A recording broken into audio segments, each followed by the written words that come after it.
Discretion is advised. This show may contain strong language and sensitive or controversial topics. We are not attorneys and are not providing legal advice. The views and conversations are our own thoughts and feelings, and therefore, purely speculation. The entertainment world and beyond. Skywalker air miles, feeding on a surface, gliding on water, constricted and conflicted. Welcome to Purely Speculation, a show that exposes the harmful effects of the criminal legal system. I'm your host, Heather Lewis, the Executive Director of the Reuniting Family Bail Fund and practitioner of participatory defense. On this show, you'll learn about the unspoken horrors of the criminal justice system and meet fierce allies and advocates. We will make the best of our traumatic experiences. We will get angry.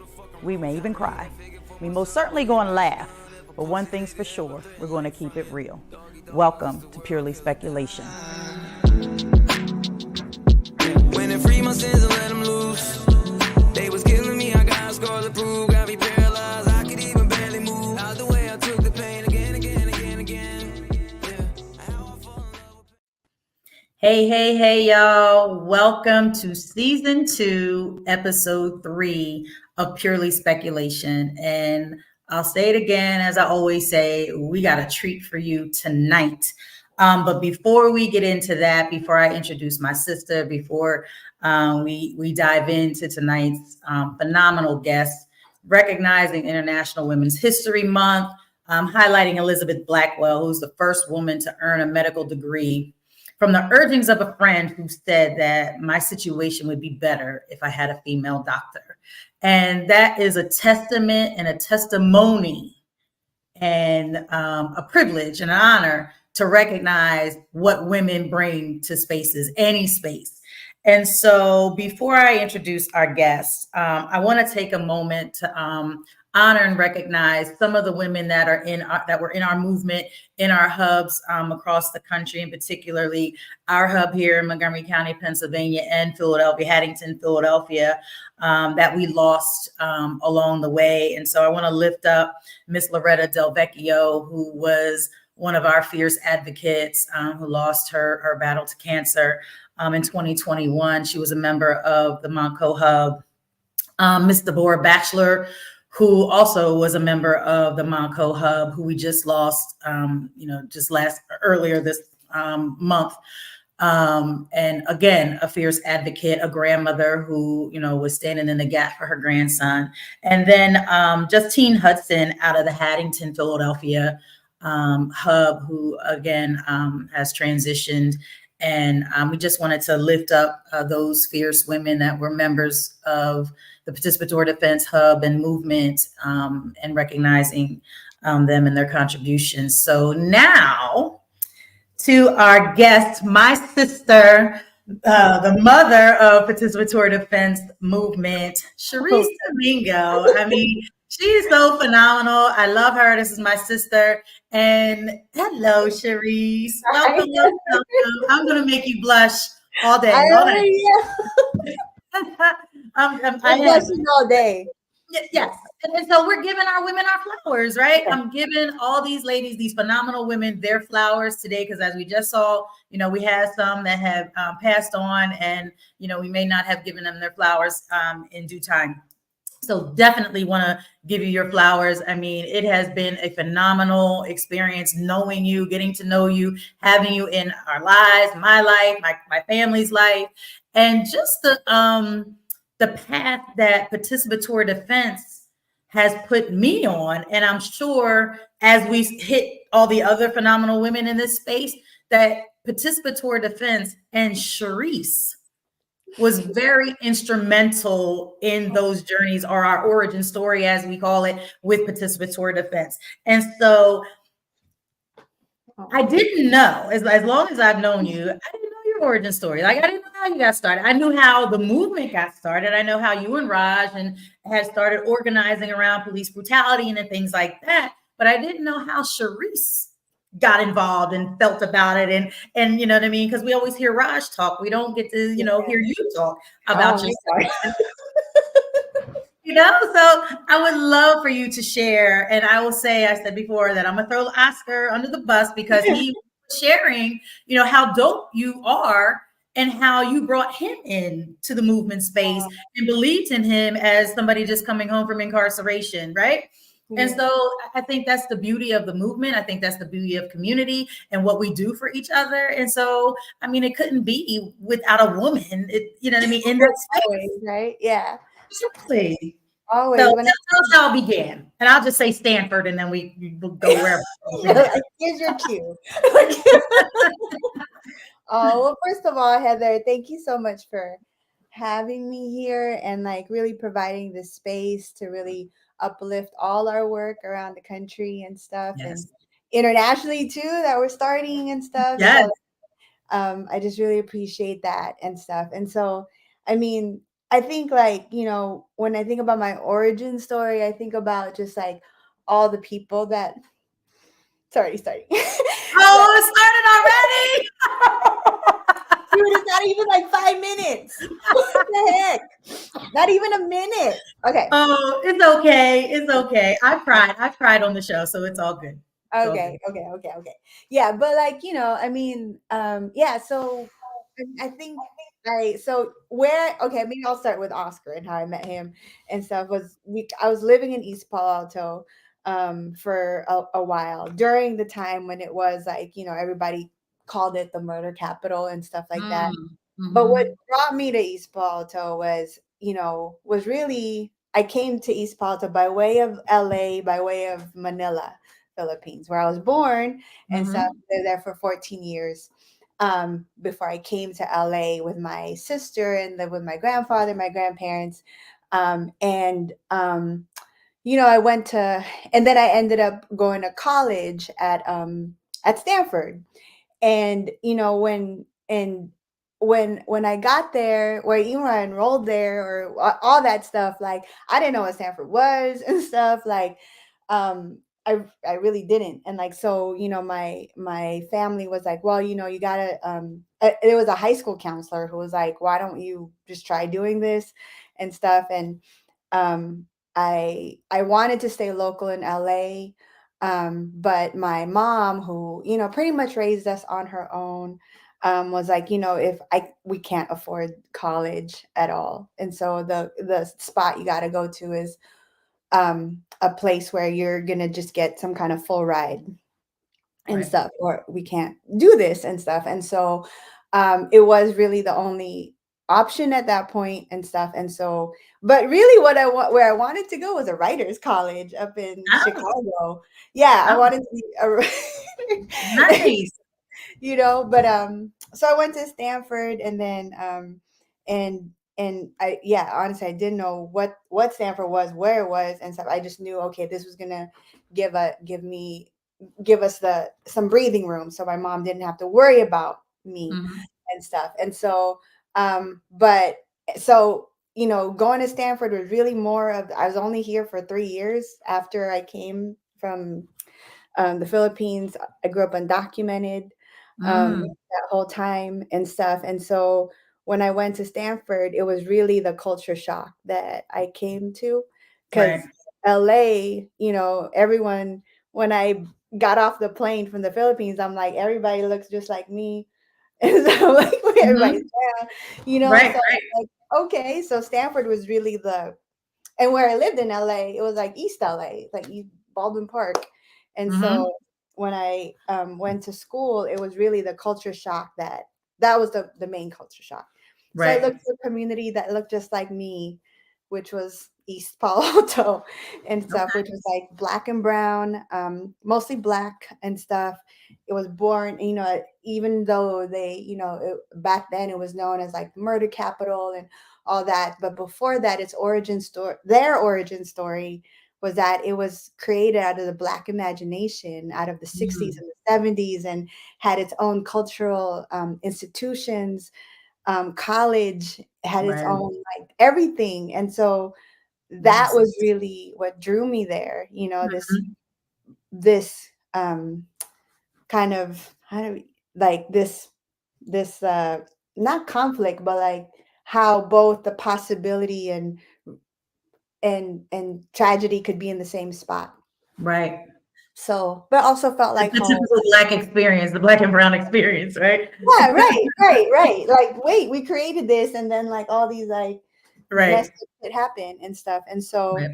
that was a place I called home for 10, 15 years. Mm-hmm. Um, I lived there and I met like elders who took me in, who really inspired me and said, okay, we believe in you and stuff. Like, there was a East Palo Alto is like a small, for folks who don't know, it's like a small community here in the peninsula in California, in the midst of Silicon Valley, where it's like the richest area in the world.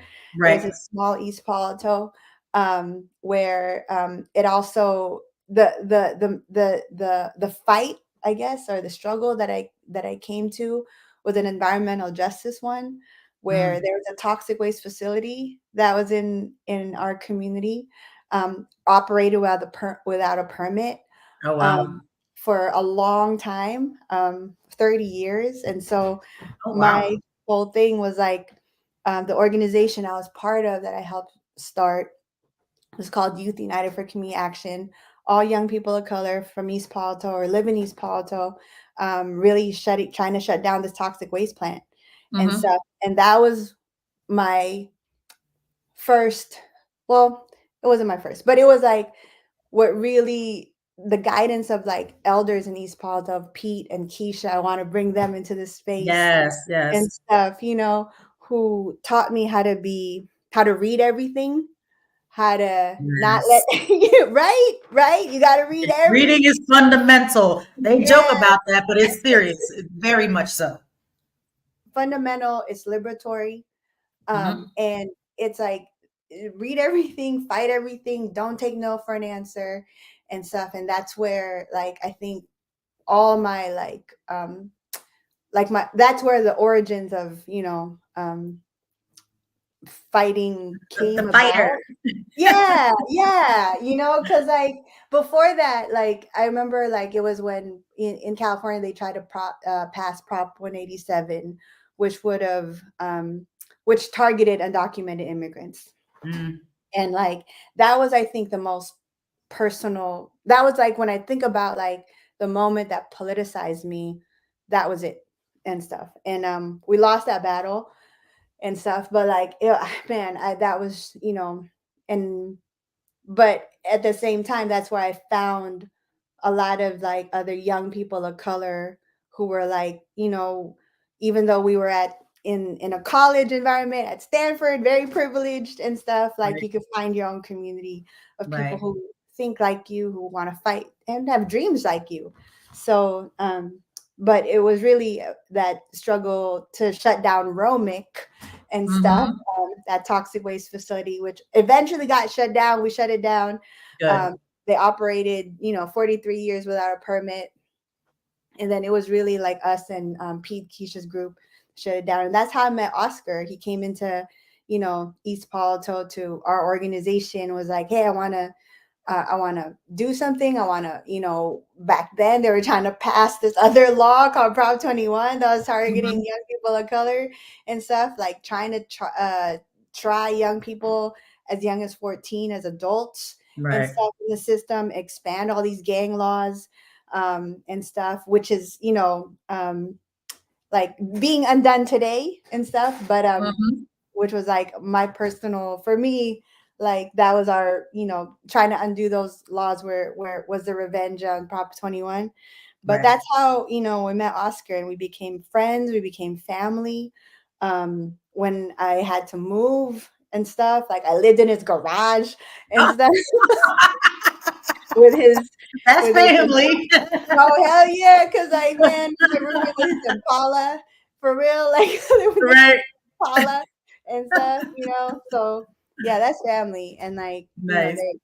I think that's what's really amazing, and about our movement, our participatory Mm-hmm. defense movement, is that it starts out as family, and you Yes. find family in each other. Like Yes. even though like I remember when we first met, and a lot of the folks in our hubs, like you just find this comfortability in each other, and that's how you Mhm. know, like that's like something you can't teach, you know. Right. No. Those are And what. every new hub member, like, I'm like, we're family now. Like, even when we're training, I'm like, we're family now. Yeah. Like you got folks. Like, it's Right. not like, I mean, if you walk away, you walk away. We don't walk away, right? Yeah.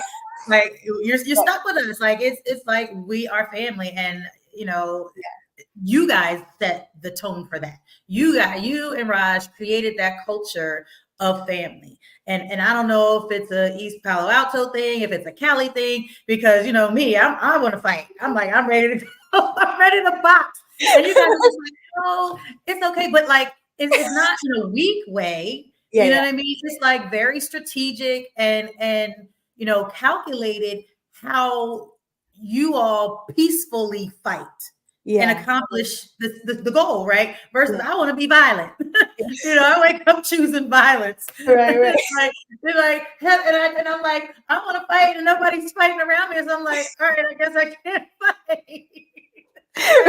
We can fight. We just got to fight the institution. You know, we can be violent. Exactly. Right. Exactly. It is an amazing phenomenon. Yeah. The atmosphere that you all create. That thanks, Fox. I I see know. Fox and Bauer in the text, and she's like, "No violence." Yes, no, I don't choose violence in my head. It's violence, but I have learned, you know, that no, you know, it's not.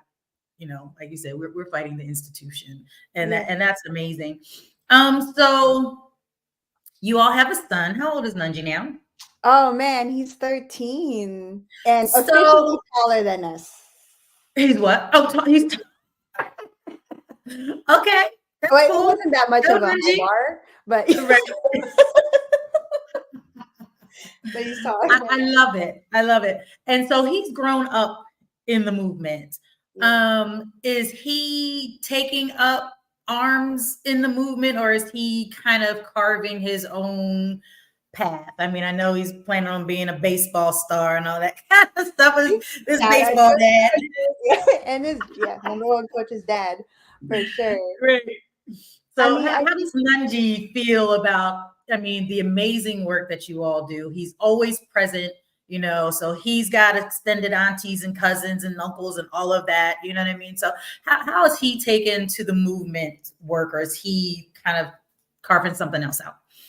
I think it's both because I think I'm glad you asked that question and stuff because it's like I think like there's, I remember a mentor of mine just told me like, look, when you have a child, you're just gonna have to feed them and da, da, da, and you just step back, like, let them Right. have their space.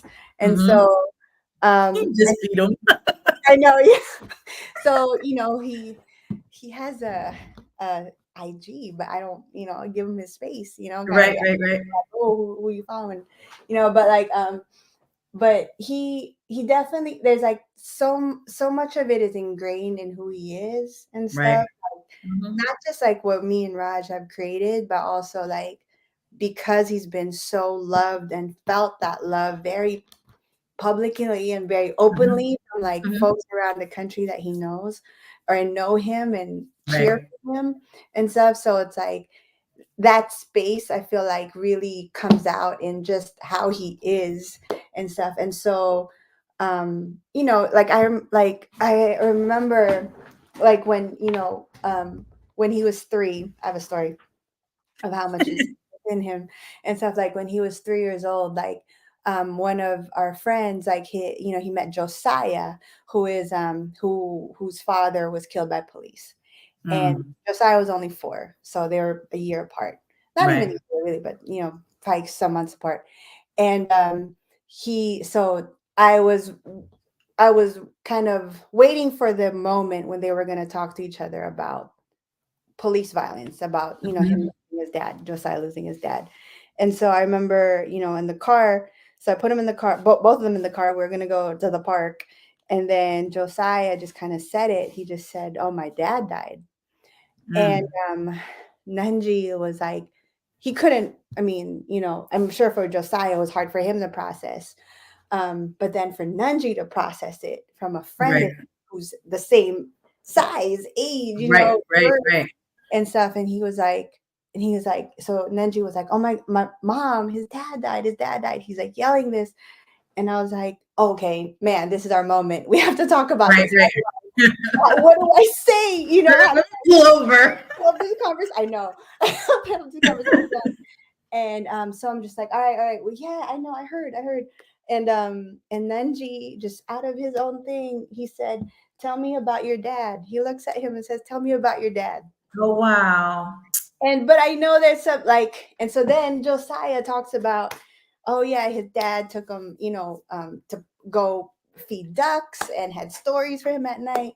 And then by like the time we got to the, you know, the end of the block, they're all, you know, laughing at each other, and you know, and then she's like, oh, like your dad's really funny and stuff, and you know, and Right. and I'd like to think that, you know, so many moments before that built up to that.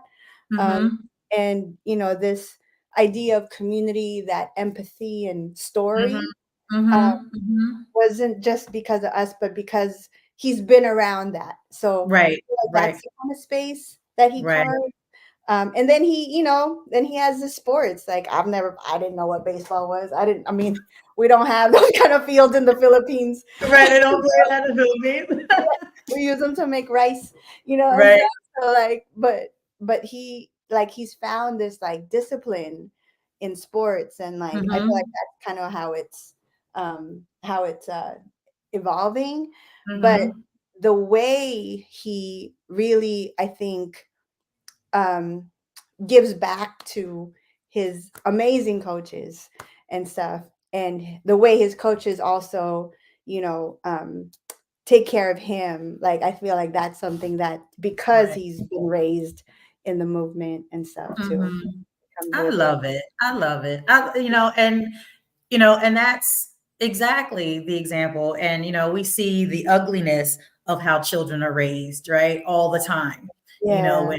when children are being mean and they're, you know, saying really ugly things, and sometimes to adults, right? Yeah. And it's like, it's definitely, he watches his parents, and that speaks volumes. Absolutely. You know, and that's exactly it. Like that's the environment that he comes from. So he don't know how to behave anything different. That's not how he learned, unless somebody pissed him off. You know what I mean? And you know, he's his own emotions, but his natural character, naturally how to care for people and talk to people and all like that, is his environment.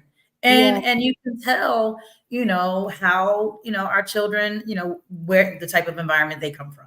And so that is so beautiful. And thank you for sharing that. And we are going to have, so I explained to you a little bit about Not on the List.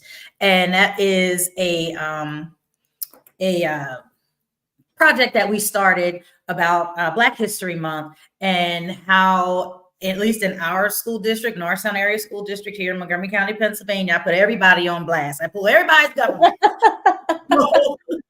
They give,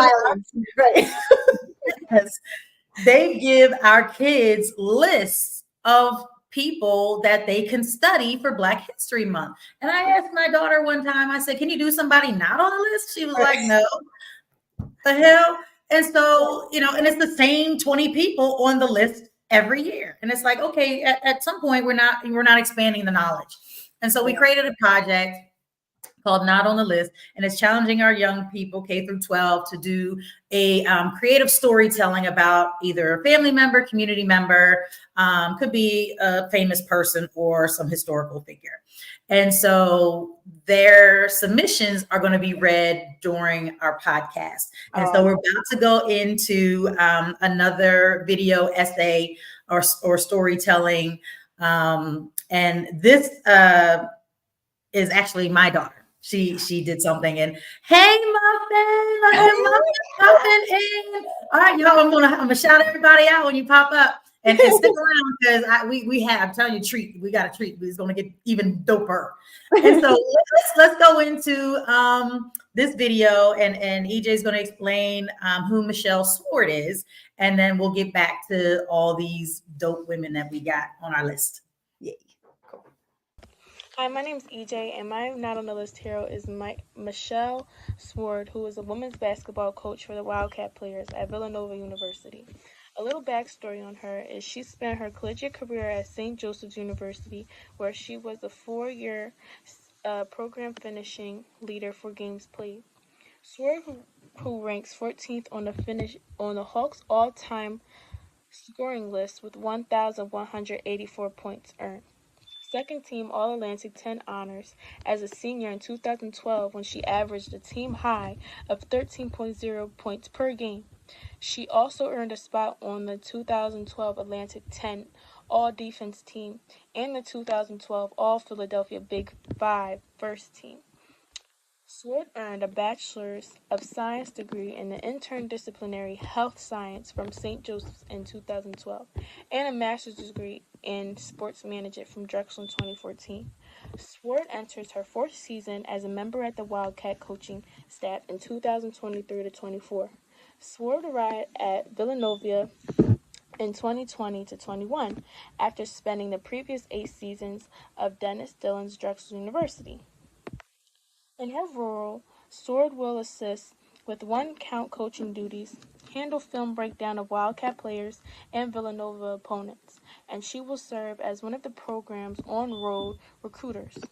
She's my not on the list hero because she kept going, and she, no matter what nobody told her, and she bossed up plenty of times, and that is a motivation for me. Not too many people know that, well, a lot of people know that I'm an artist, and sometimes you just need that little motivation to just want to keep going no matter what anybody says.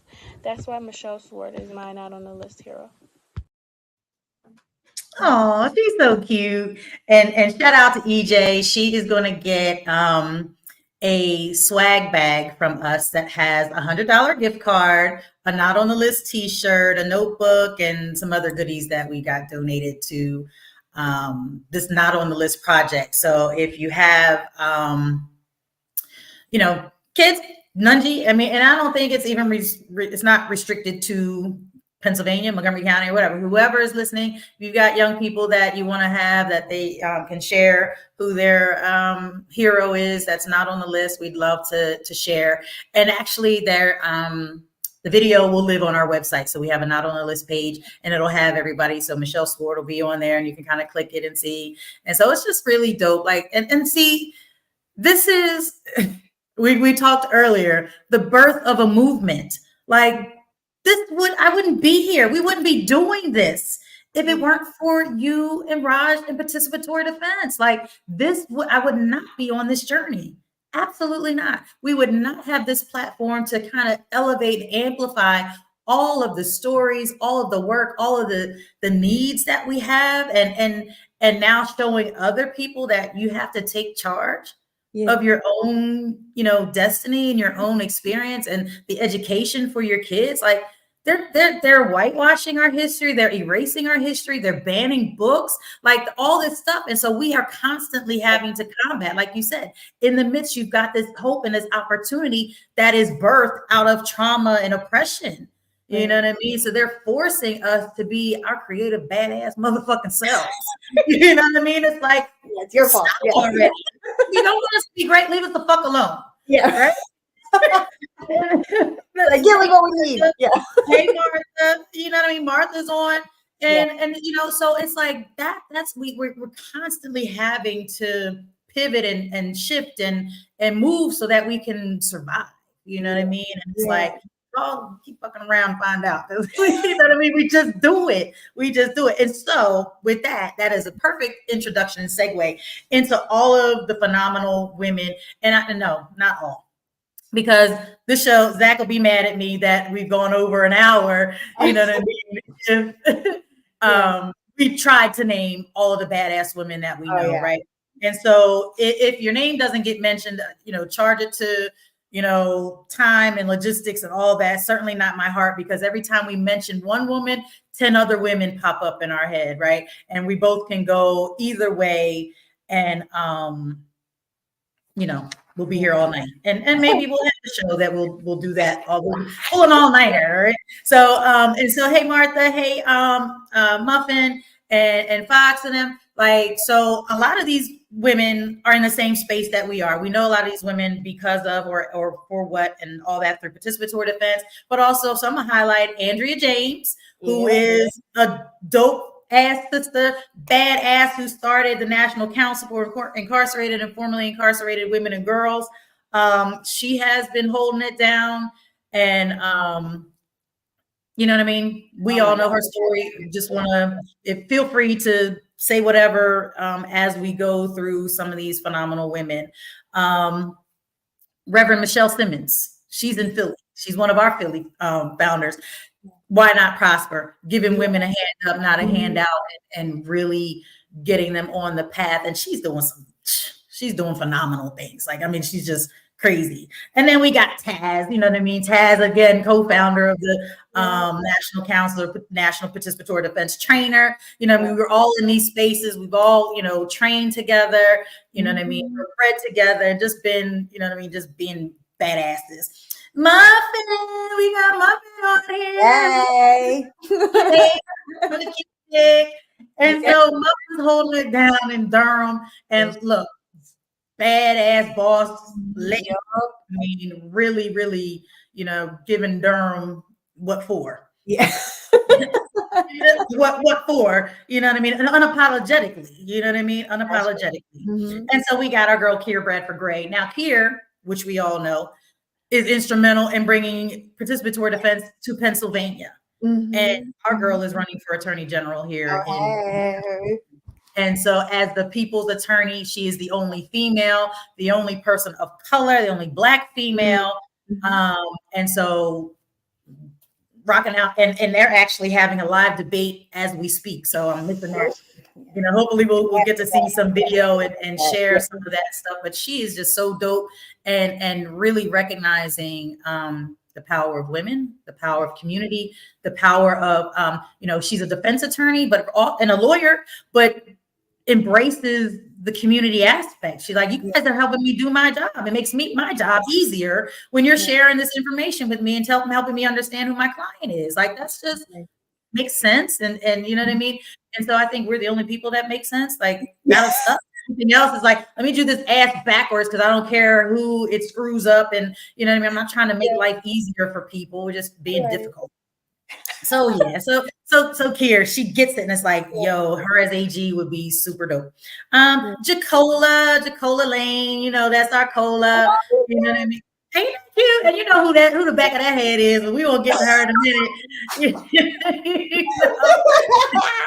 And so, again, like the journeys, when you start, like you see all this and the research that I was doing, like Google us. Yeah. Google us. I Googled each and every one of these women. Google us. We're Googleable. We are Googleable. You know what I mean? Google us and you will see that I'm not making up stuff. I'm not just giving flowers because you're my friends. You are my sisters. You're my family. I love you and I love what you all are doing and how this is just spreading. It's just spreading. So I'm here for it.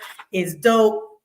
I'm gonna switch right quick to my mentor, who got me started in actually doing nonprofit work. Like, I've always been a servant leader, but she told me and showed me how to be a woman servant leader. And that's Gloria Eccles. Like, she has been my mother, my mentor. Like, she has held it down. She has been the first and only Black female executive director in Montgomery County until, 10 years ago.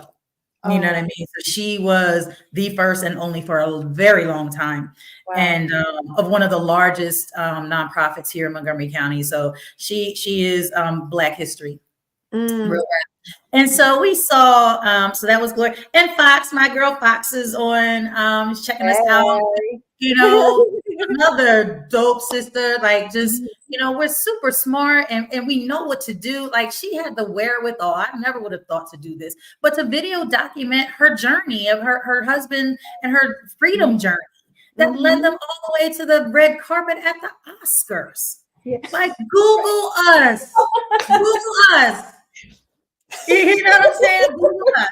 Like, it's crazy. Yeah. And everybody's so humble too. Yeah. You know what I mean? Like, this is not something that we're just out here. I got this platform because I want to elevate people and I want to elevate the movement. I want to elevate the issues. I want to elevate, people that are out there, causing people trauma and harm. We're putting them on blast, but also to recognizing the skill and the talent and just what women bring to the space. You know what I mean? It's incredible. And we don't, we just do our work, right? We just do it. This is what we do. It's in our nature. You know what I mean? And that's what we do. And so it's up to us around people like you and some of the ladies that all of the ladies that I've just highlighted so far, that it's us that fix your crown, ma'am. Yeah, get it. I got you. Do your thing. I got you.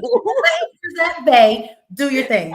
And so we do that for each other. That is, when we talk about family, like that's it. Like this is genuine sisterhood, and I love it. I love it. I love it. I love it.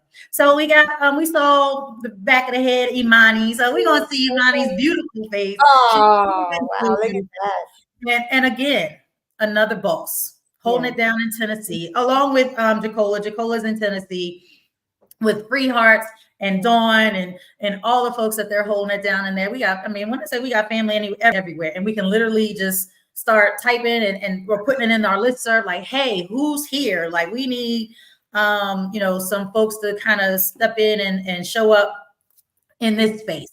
And so Christina, who is holding it down in Snohomish, she you know what I mean? That they're having, she is holding it down.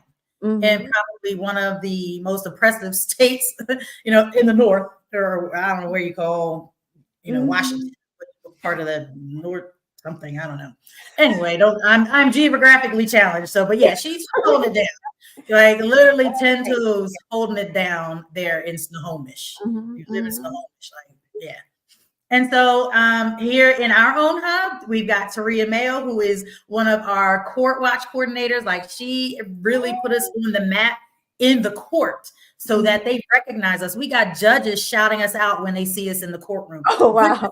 Yes, good to see you, Miss Lewis. Good to see you too, Judge Rothstein. Thank you for the shout out. Thank you for recognizing that the value that we bring to this space, because now she's got to see people that we supported during trial and then through the completion of their cases. You know what I mean? It's like so various stages. And so she sees that people are staying on track and really wanting to do better and get that stuff resolved, you know what I mean, without incident. Like, so she recognized, the value in that. Yeah. And so there's just some other names. We didn't do all the graphics for them, but I asked about Miss Gail. Miss Gail was the person that onboarded us.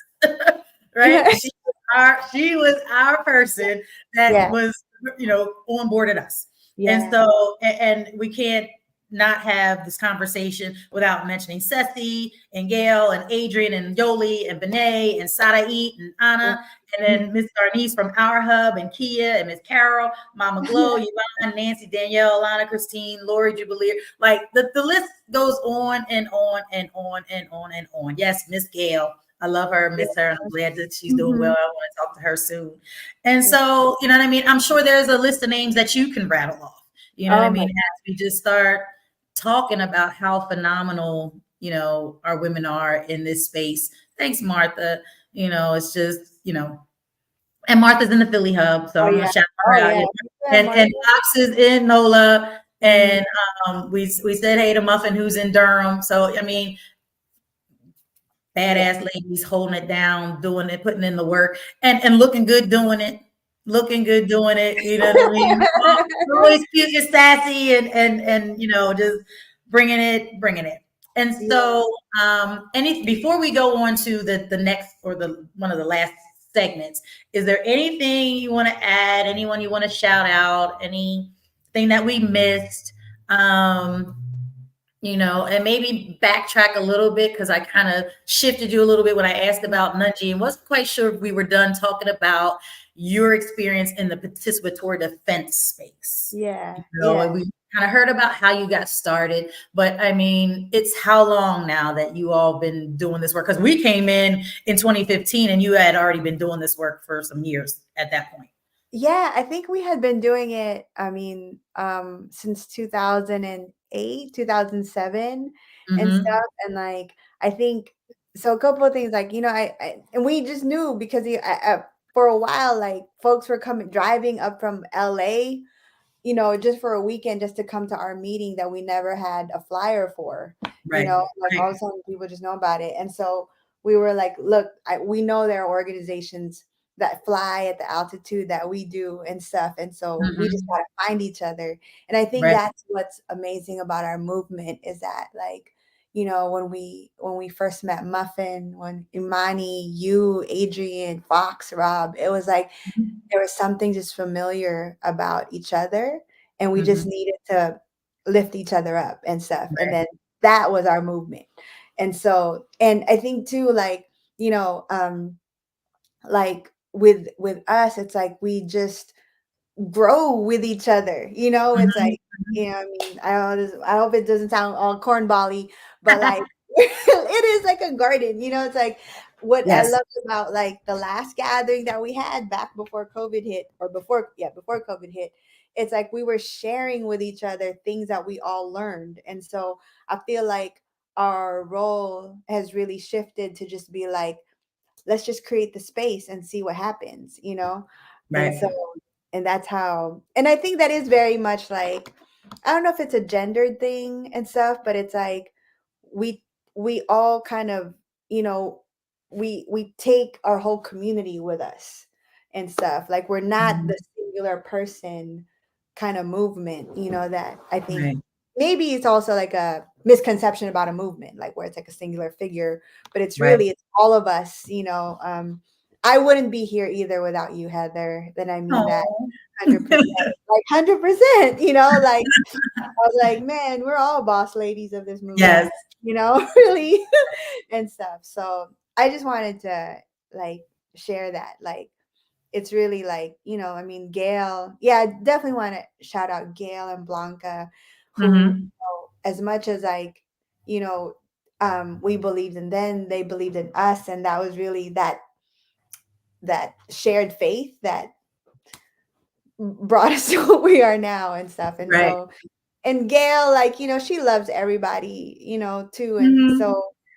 And And so, we got to see her at the last gathering too. That yeah, was she was such there. a huge surprise to get to see her and love on Yeah. her And she's just again. as funny. And like we're talking to her this week, Right. like, you know, like she's funny, she's strong, she's, you know, yeah, she's just, Good. man, it's like, it's Good. always like, you know, like the way we laugh with each other when we talk. Mhm. Yep. It's like I that love with it. Gail. Yeah. Right. So, And so, so we mentioned the gatherings a little bit. Can you yeah. shout out the ladies that cook for us Oh my at the God. gatherings? Like, please Yeah. lift them up because I mean, as Miss hard as Vero. we work, Yeah. Oh my as God. hard as Yeah. we work, because y'all don't play when it comes to work. We work as hard as we work. We eat equally to Yeah. match that work Good. ethic. You know what I mean? Yeah. That grind. Like you definitely make sure that we have Yeah. sustenance to endure. You know what I Yeah. mean? So let's shout out those ladies that were holding it down, feeding us Oh breakfast, my. lunch, and dinner. You know what I Yeah. mean? For the That 3 or was 4 days. Yeah. I mean, we're honestly scared to do the next one because it's like we're gonna have like a morning crew, an afternoon crew, whatever, you know, because like Right. Yeah. they would cook and then they'd have to clean and then they'd wake up like 2 hours Right. later to cook again. So, but you know, these are all moms, you know, who are like, yeah, we want to do this, you know, because like our sons or our children are doing it with Right. us now, you know. Right. Right. Yeah, Yeah. Their way especially of giving back.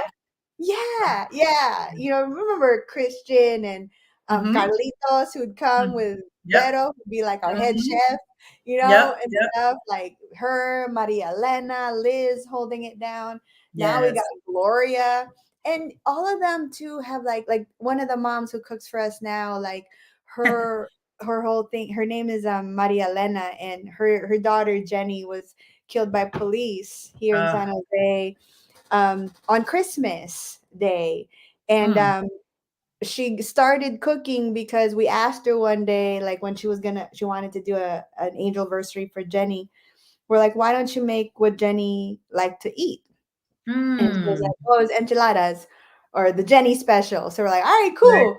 And then Oh, she just got into cooking and stuff. And so she cooks for, you know, we're getting her ready for the gathering. We're like about 20 nice. people, but you could Okay, start with 10, you know, or 30. And okay. so also make enchiladas. She cooked for the social bio video camp that we just did. And stuff. Nice. Nice. Yeah. Martha says you can add her to the cleaning crew. Okay. Martha want to make sure she's at the gathering. All right. We got you, Martha. You're going to be there. You're going to be there. Like, she can't come to the workshop because she's in the kitchen. Yep.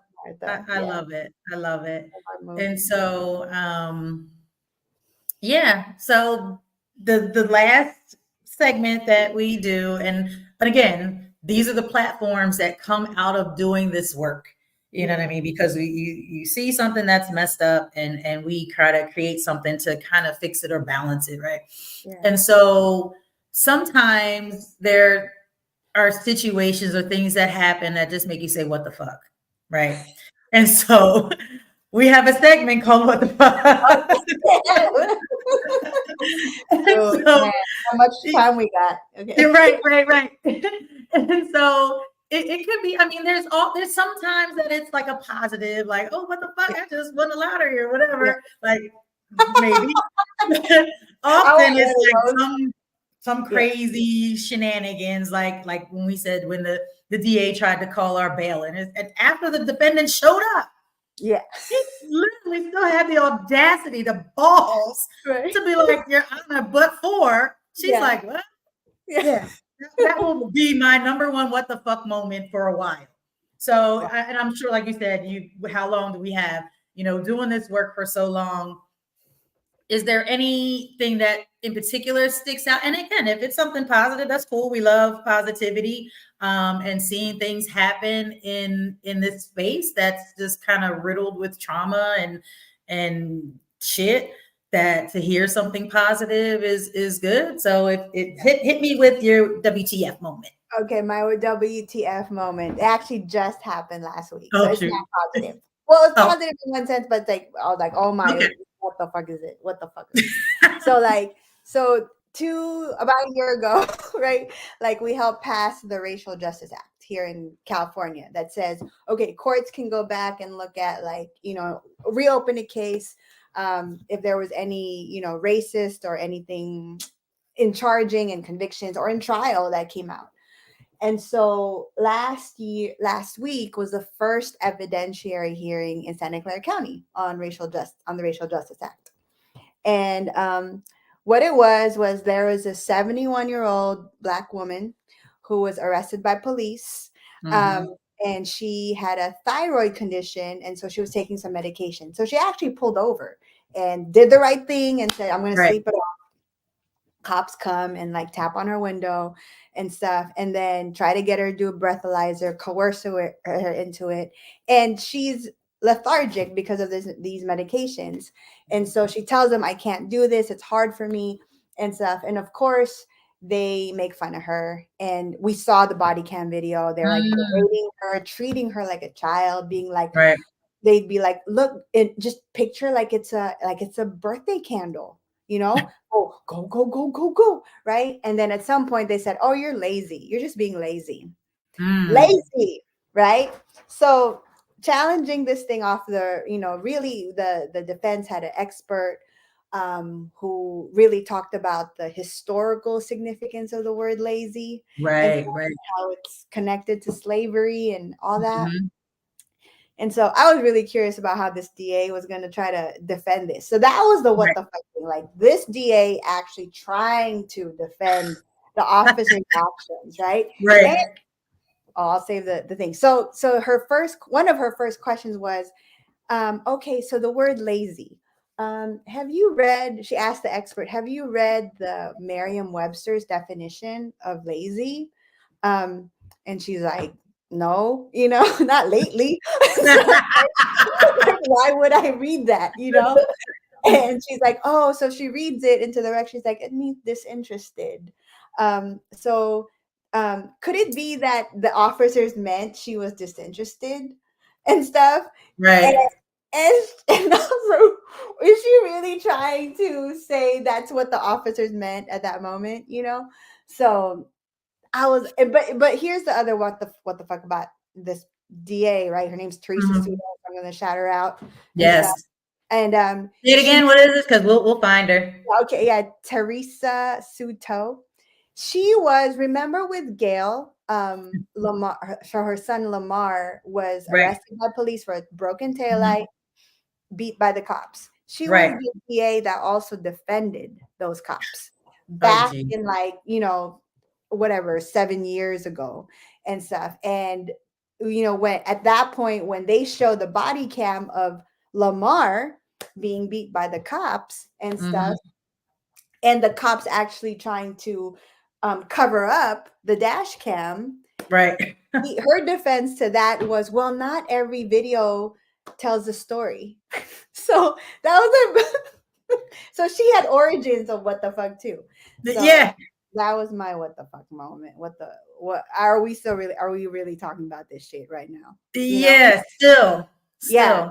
And it's like those things, like I think for us as participatory defense hubs, because we see these things in court and stuff, and we see how the true fuckery gets revealed, how that conveyor belt to incarceration really delivers our loved ones. That's why we gotta like have platforms like this, like Purely Speculation, to really tell the story. So absolutely, because it's when you have an incarcerated person tell their story, it's like they make up all these excuses as to why it's not valid or why they're just criminals. What do they know? What do they care? Like, what I mean? They make up all these excuses as to why they don't listen to their concerns or complaints or whatever it is, right? They obviously got to be lying because they're criminals. It's like, no.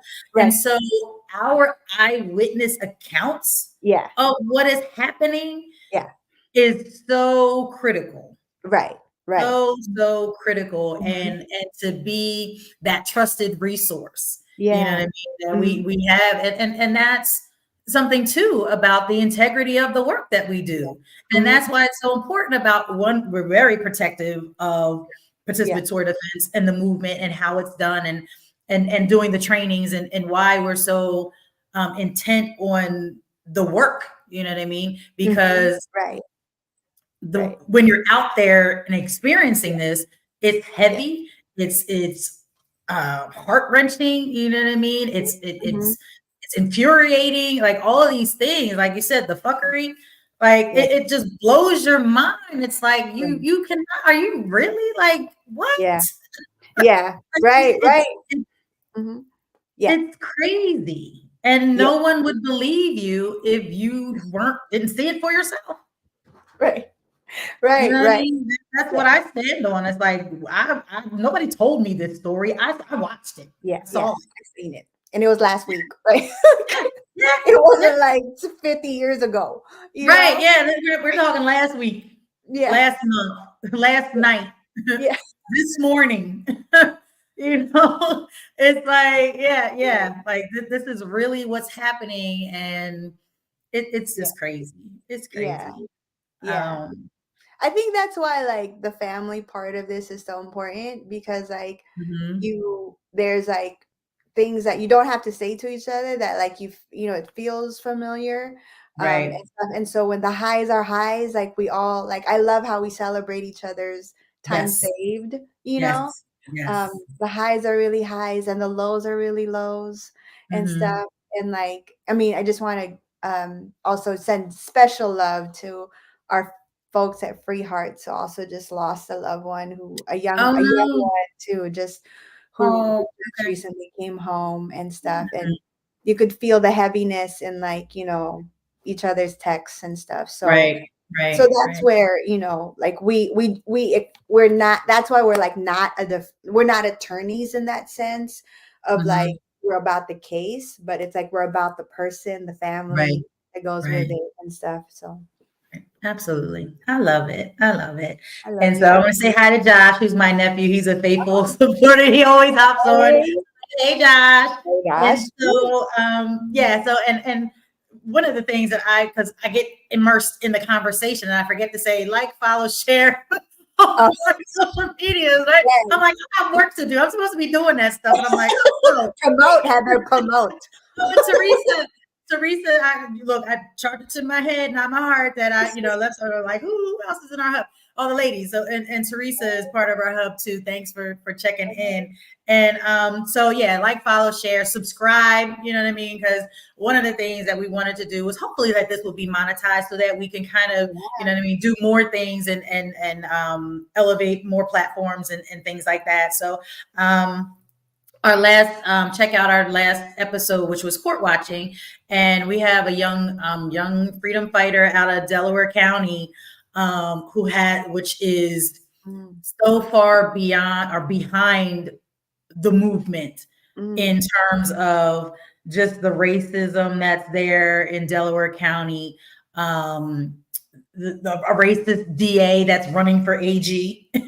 Oh, yeah. Okay. Yeah, we talked about him and incarcerating other freedom fighters, you know what I mean, and overcharging and things like that. So just so that we can share this information, the platform is in a digestible format. People like, and we'll cut this down so you'll have videos, clips to share. All the women that we highlighted will have a clip to share.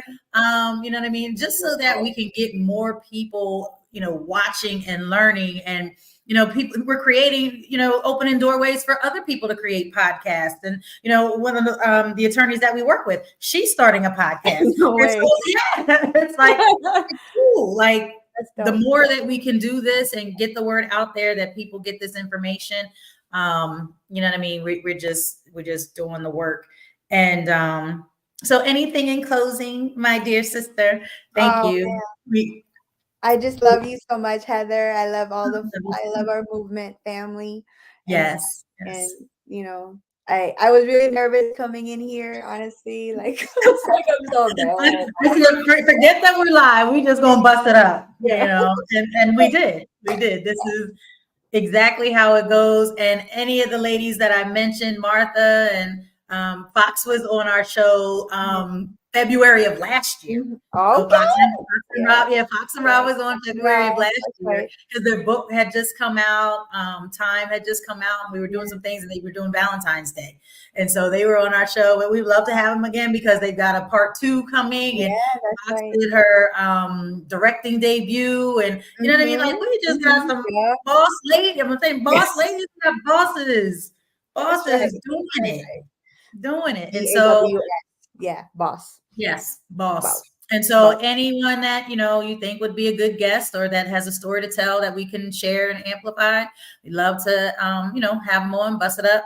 We have, this is March. So next month is, so we have a Cannabis Chronicles. And so next month we're going to have, I think, Free My Weed Man or something, we have some cannabis folks that are going to be on next month. And so we're excited about that. So yeah, it's just, we stepping in it everywhere and every chance we can get. And so don't hang up. I love you back. And thank you for everybody that tuned in and watched and commented. I love you all. And until next time, deuces. Sounds good. Thanks. Thank you for tuning in to this episode of Purely Speculation. If you learned something, share something. Please like, follow, and share this show.